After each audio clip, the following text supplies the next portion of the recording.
Week 11, day 7.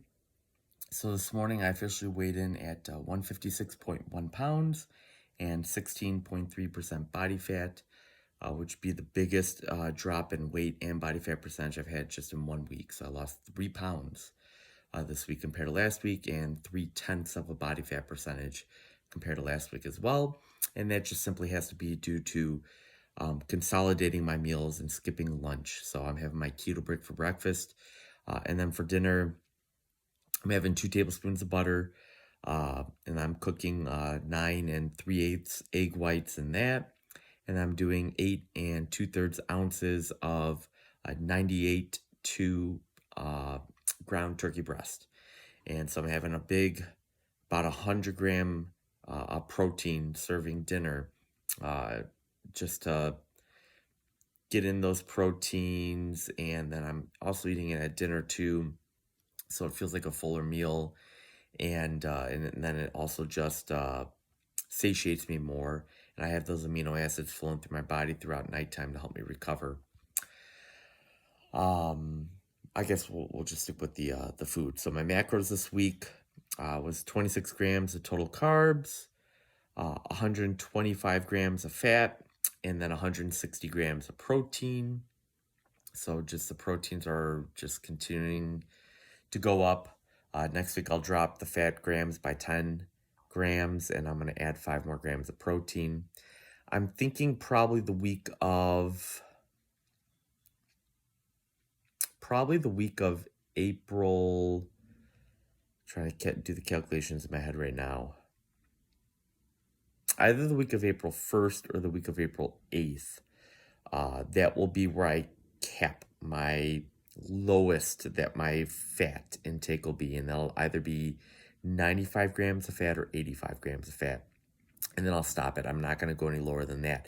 At that point, I will start to drop my grams of protein steadily until I reach just the base level that I will get to. And I'll explain that more as these weeks go by. So that was the food for this week.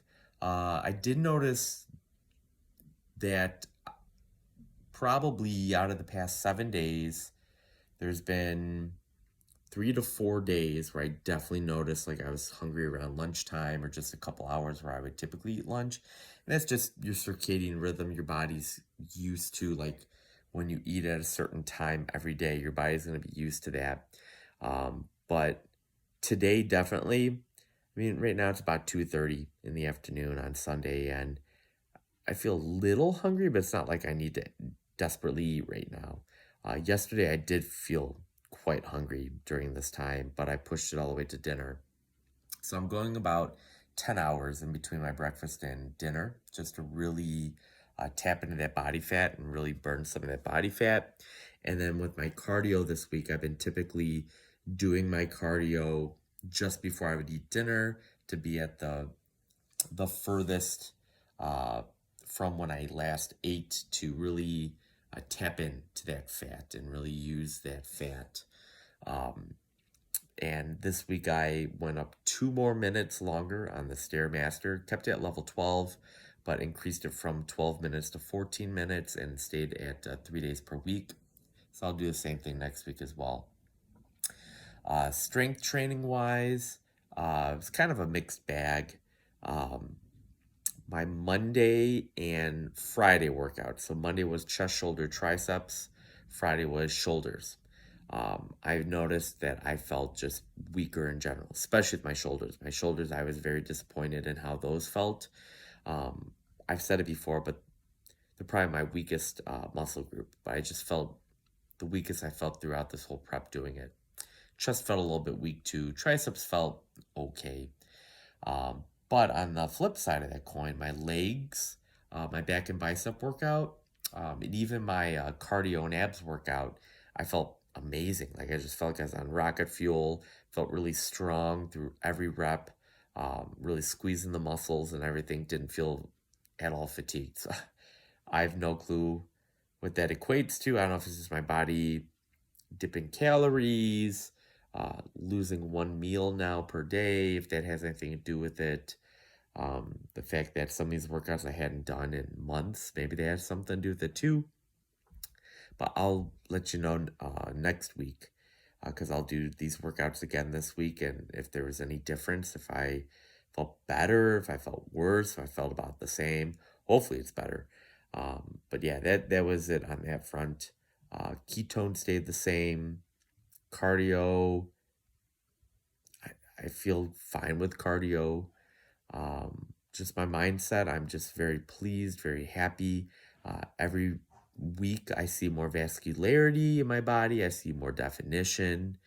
I would say that probably in a couple weeks from now, I will be the leanest I've ever been. I think the leanest I've ever been is 12, 13% body fat, somewhere around there. So I think I'm going to be even leaner, but I'm also going to have more muscle mass than when I was 12, 13% a few years ago. So yeah, just it was definitely different not having lunch this week. That definitely threw a wrench into things. Ramped up a little bit of the hunger, a little bit of the cravings I haven't experienced at all until this week. And now the mental game begins with that little voice in my head that is trying to get me to quit, to stop, to eat a bunch of junk or just stuff my face with stuff that isn't good. But I made this commitment to myself. I've got 15 more weeks. I'm going to push through it. I can do this. And I'm going to show everyone out there that A, I can do this, but B, it's possible. And when it's all said and done, I am more than happy to coach people through this protocol that I'm doing, to work with you, to push you, to be here for you, to tell you that it's possible. You got this. You can do this. Because let me tell you, if I can do this, everyone on this planet can do this. It's a question of, do you want this?